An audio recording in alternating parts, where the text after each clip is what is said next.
Hello! Good day everyone! Ngayong araw, gumawa ng website.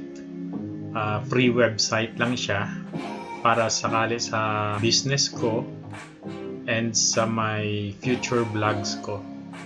So, gawin ngayon, titingnan natin kung makagawa tayo ng libre. Kasi mostly yung mga website, may bayad siya yung mga magagandang website. Pero sa akin, since para lang naman sa personal ko at saka sa maliit na business, so itatry kong gumawa ng free website. Ito una natin gawin muna. Kung gusto nyo mag-create ng free website, punta muna kayo dito sa site na to. https://wordpress.com. Pagkatapos mo dyan, lalabas to. Type nyo sa browser mo at saka i-search mo. Then lalabas to, may products, feature, explore, resource, plans, pricing. Kung i-click mo dito, ang plans and pricing, ayan. Kung makikita mo dito, may personal, may premium, may business, may e-commerce. Okay? So, may bayad lahat yan. So, since gusto natin yung libre lang, libre lang tayo. So, start with free muna tayo. Okay? So, mag-create tayo dito ng email natin, ng user natin, at saka ng account natin. Okay? Type ko dito yung account ko. Password ko. Kanina naka-create na ako, so meron na akong username and password. So, magla-login na lang ako. Don't save. So, mag-create tayo dito ng domain natin. Type the name of domain you want here.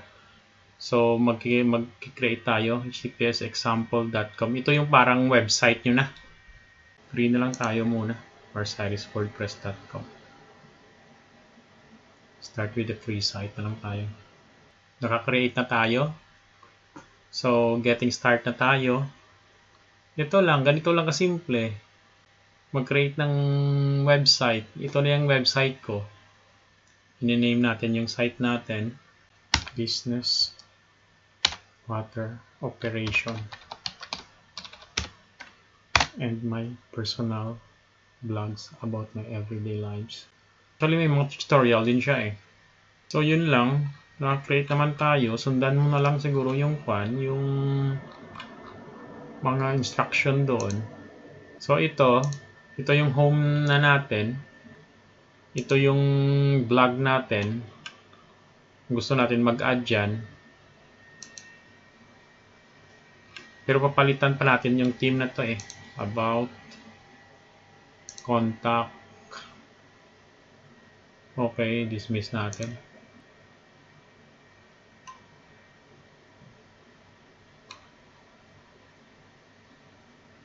So, punta muna tayo ng home.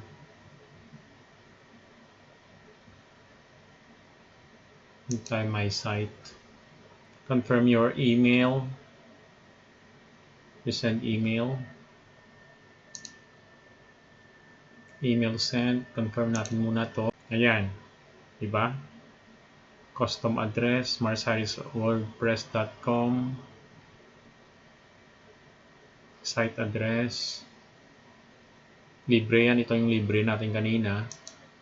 So, kung mag-add tayo ng custom address, may bayad siya So, ilan na lang muna. Site time zone. Cut muna. Choose a city or time zone. You might want to follow our guest. Select Asia, Dubai. Tingnan natin.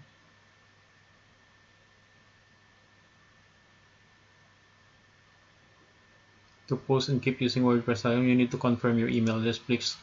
Ito lang palagi siya nagsisend sa ng email, no? So, dapat. So, ito na yung kanyo, yung account nyo. Update your homepage ka na. May launch your site. I-follow mo lang yung instruction kasi may mga instruction din naman siya Add widget tayo. I-create ko pa lang dahil lang visitors May visitors na kaagad. Hindi pa nga nakakuha yung site hindi pa nga na-complete Customize ko. Themes. Punta pa muna tayo sa themes. Tingnan natin yung teams. Hanap tayo dito ng teams. Daming teams dito.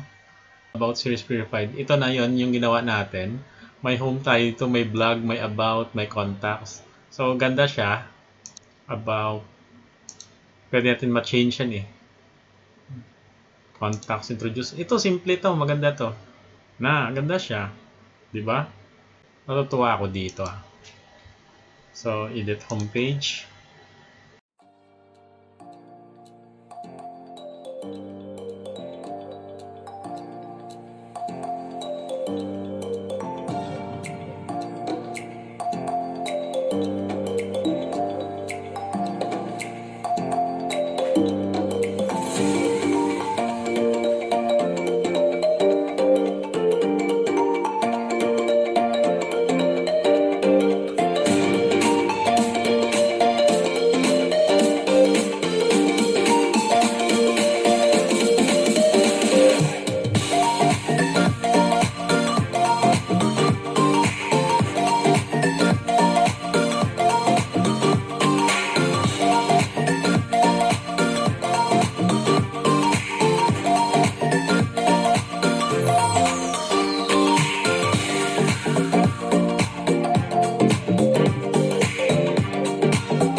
Yun lang guys, familiarize lang natin siguro yung kwan dito, yung iba pa dito.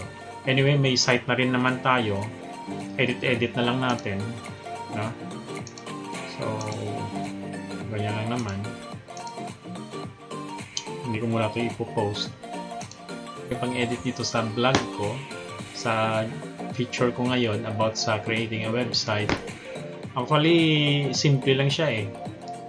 Punta ka lang doon sa my site, gawa ka lang ng website mo, follow mo lang yung instruction, may mga themes naman doon, may mga instruction naman doon kung anong gagawin mo.